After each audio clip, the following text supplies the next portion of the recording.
1576 کی بات ہے جب ہندوستان کی سرزمین پر مغلیہ سلطنت کا پرچم لہرا رہا تھا اور عرب دنیا سمیت دنیا کے بیشتر حصے پر سلطنت عثمانیہ کی حکومت تھی۔ اگر ہندوستان میں مغل شہنشاہ جلال الدین محمد اکبر کی حکومت تھی تو سلطنت عثمانیہ کا تاج سلطان مراد علی کے سر پر تھا۔ اسی سال مغلیہ سلطنت کی ایک اہم شہزادی نے مکہ مکرمہ اور مدینہ منورہ کا یادگار سفر کیا۔ یہ مغل دور حکومت کے ہندوستان میں پہلا موقع تھا جب کوئی خاتون حج کے لیے روانہ ہو رہی تھیں۔ حج اسلام کے 5 ستونوں میں سے ایک ہے اور یہ صاحب حیثیت ہر مسلمان پر فرض ہے۔ وہ شہزادی کوئی اور نہیں بلکہ ہندوستان میں مغل سلطنت کے بانی ظہیر الدین محمد بابر کی بیٹی گلبدن بانو بیگم تھیں، جنہوں نے 53 سال کی عمر میں فتح پور سیکری کے آرام و آسائش والی دنیا کو چھوڑ کر ایک ایسے سفر پر جانے کا فیصلہ کیا جو اگلے 6 سال تک جاری رہا۔ گلبدن بیگم اس سفر میں اکیلی نہیں تھیں بلکہ وہ اپنے ساتھ شاہی خواتین کے ایک چھوٹے سے گروپ کی قیادت کر رہی تھیں۔ لیکن اس سفر سے متعلق تفصیلات جو کہ اپنے آپ میں نادر المثال تھیں وہ ریکارڈ میں موجود نہیں۔ مورخین کا خیال ہے کہ شاید اس کی ایک وجہ یہ ہو سکتی ہے کہ دربار کے مرد مورخین نے عزو احترام یا حرمت کے نام پر خواتین عازمین حج کے سفر سے متعلق حقائق کو ظاہر نہیں کیا۔ ایک شاندار سفر کی ادھوری کہانی۔ مورخ اور مصنف روبی لال نے اس سفر کا ذکر اپنی کتاب vagabond princess the great adventures of Gulbadan میں کیا ہے۔ روبی لال لکھتی ہیں کہ گلبدن بیگم کے اس سفر میں ان کی بہادری اور ان کی رحم دلی اور دردمندی کے ساتھ ساتھ بغاوت کی داستان بھی شامل ہیں۔ گلبدن بیگم کو مغلیہ سلطنت کی پہلی اور واحد خاتون مورخ سمجھا جاتا ہے۔ انہوں نے اپنی کتاب ہمایوں نامہ میں اپنی زندگی کے تجربات کو مرتب کیا ہے، لیکن ان کی یہ کتاب بھی ادھوری ہے۔ اس کتاب کے کئی صفحات آج تک غائب ہیں۔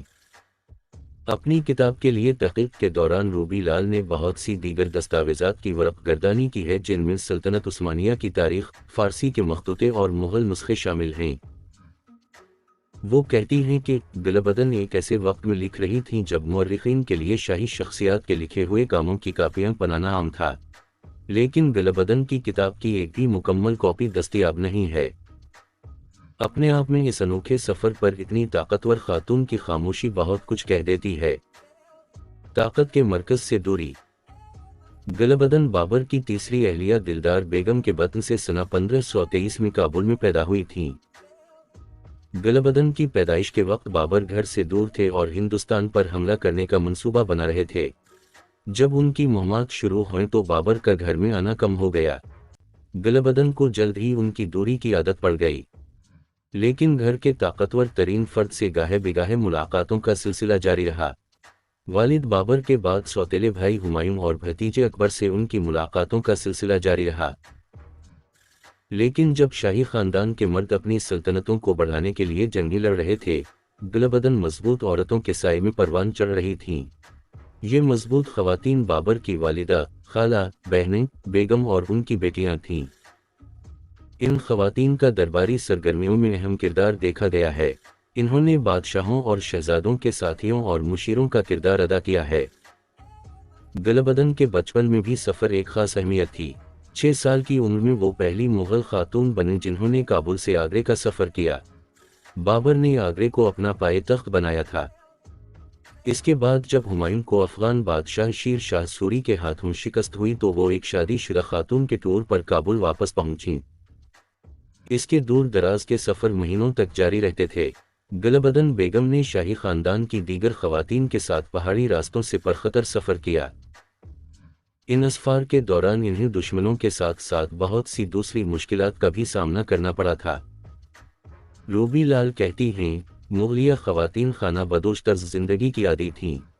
وہ مسلسل نئی جگہوں پر ہجرت کرنے اور اپنے شوہروں کے ساتھ جنگیں لڑنے کے لیے عارضی کیمپوں میں رہنے کی عادی تھیں۔ روبی لال کہتی ہیں کہ شاید سفر کی اسی عادت کی وجہ سے انہوں نے اپنے بھتیجے اکبر سے حج پر جانے کی اجازت مانگی۔ اکبر کا سب سے بڑا خواب مغلیہ سلطنت کا پرچم پورے ہندوستان پر لہرانا تھا۔ جیسے جیسے وہ ہندوستان میں اپنی سلطنت کی توسیع کر رہے تھے ویسے ویسے وہ خود کو زیادہ پرہیزگار اور خطا نہ کرنے والے شخص کے طور پر پیش کرنے کی کوشش کر رہے تھے۔ وہ پہلے مغل شہنشاہ بنے جنہوں نے مغل خواتین کو مکمل طور پر الگ تھلگ اور حرم کی دیواروں کے اندر رکھنے کا فیصلہ کیا۔ روبی لال اپنی کتاب لکھتی ہیں، شہنشاہ کے علاوہ کسی کو شاہی حرم میں داخل ہونے کی اجازت نہیں تھی۔ اس حرم میں خوبصورت اور حرمت والی خواتین رہا کرتی تھیں۔ یہ ایک طرح سے اس بات کا ثبوت تھا کہ مغل بادشاہ کی حیثیت تقریباً مقدس تھی۔ لیکن زندگی کے اس جمود نے گلبدن کو پریشان کر دیا اور سنہ 1576 میں اکتوبر کے مہینے میں انہوں نے اپنے بھتیجے اور بادشاہ اکبر کو بتایا کہ وہ حج پر جانا چاہتی ہیں کیونکہ انہوں نے منت مانی ہے۔ اکبر نے اس سفر کے لیے مغلوں کے 2 پرتعیش جہاز سلیمی اور الہی کو استعمال کرنے کی اجازت دی۔ خواتین کے اس گروپ کے ساتھ سونے اور چاندی سے بھرے بکسے گئے جو صدقہ کے طور پر تقسیم کیے جانے تھے۔ اس کے ساتھ ہزاروں روپے کی نقدی اور 12,000 احرام کے کپڑے بھی لے جائے گئے۔ روبی لال نے اپنی کتاب میں لکھا ہے کہ جب ان خواتین کا قافلہ سرخ پتھر کے بنے مغلیہ قلعے والے پایا سلطنت فتح پور سیکری کی گلیوں سے گزر رہا تھا تو انہیں دیکھنے کے لیے سڑکوں پر عام عورتوں اور مردوں کا ہجوم موجود تھا۔ لیکن اس قافلے کو شروعات سے ہی خطرہ لاحق تھا۔ مکہ کا سمندری راستہ پرتگالیوں کے قبضے میں تھا جو مسلمانوں کے جہازوں کو لوٹنے اور جلانے کے لیے بدنام تھے۔ ایران سے گزرنے والا زمینی راستہ اتنا ہی پرخطر تھا کیونکہ اس راستے پر شدت پسند گروہ ہوا کرتے تھے جو مسافروں پر حملے کرتے تھے۔ اس وجہ سے گلبدن اور اس کے ساتھ آنے والی خواتین تقریباً 1 سال تک صورت میں پھنسی رہیں تاکہ سفر کے دوران پرتگالیوں سے بچ سکیں۔ انہوں نے بحیرہ عرب میں 4 ہفتوں تک جاری رہنے والا جہاز سے سفر کیا اور پھر تبت صحرا میں انہوں نے ان پر سفر کیا، پھر کہیں جا کر ان کا مکہ مکرمہ میں ورود ہوا۔ سلطان مراد کے حکم کی خلاف ورزی۔ ان کے سفر کا سب سے دلچسپ پہلو مکہ پہنچنے کے بعد سامنے آیا کیونکہ ان کے ساتھ آنے والی خواتین نے اگلے 4 سال تک خطہ عرب میں رہنے کا فیصلہ کیا۔ روبی لال لکھتی ہیں، جس طرح وہ حرم چھوڑنے میں متفق تھیں اسی طرح صحرائی دنیا میں خانہ بدوش زندگی گزارنے اور روحانیت کی تلاش میں بھی وہ متفق تھیں۔ گلبدن اور اس کی ساتھی خواتین نے جب صدقہ خیرات دینا شروع کیا تو ہر طرف ان کے چرچے ہونے لگے۔ سلطنت مغلیہ کی شہزادی گلبدن بیگم کی طرف سے کیے جانے والے اس انعام و اکرام اور داد و دہشت نے عثمانی سلطان مراد کو ناراض کر دیا، کیونکہ انہوں نے اسے دنیا میں مغل بادشاہ اکبر کی بڑھتی ہوئی سیاسی طاقت کے طور پر دیکھا۔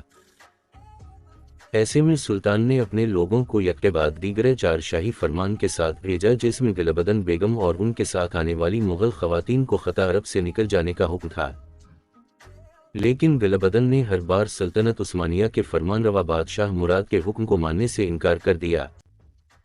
روبی لال لکھتی ہیں، ایک مغل خاتون کی جانب سے یہ بغاوت کا ایک بے مثال واقعہ تھا۔ اس سے ظاہر ہوتا ہے کہ وہ اپنی آزادی کو کتنا عزیز رکھتی تھیں۔ اس کے بعد سلطان نے ان کی ضد سے تنگ آ کر ان خواتین کے خلاف ترکی زبان کے ایک ایسے لفظ کا استعمال کیا کہ جس نے اکبر کو ناراض کر دیا۔ بہرحال 5ویں فرمان کے بعد سنہ 1580 میں گلبدن بیگم اور ان کی ساتھی حجاج خواتین نے عرب سے رخت سفر باندھا اور 2 سال کے طویل سفر کے بعد سنہ 1582 میں ان کا قافلہ فتح پور سیکری سے 60 کلومیٹر دور خانوا پہنچا۔ واپسی کے بعد ان کا نواب کے طور پر خیر مقدم کیا گیا۔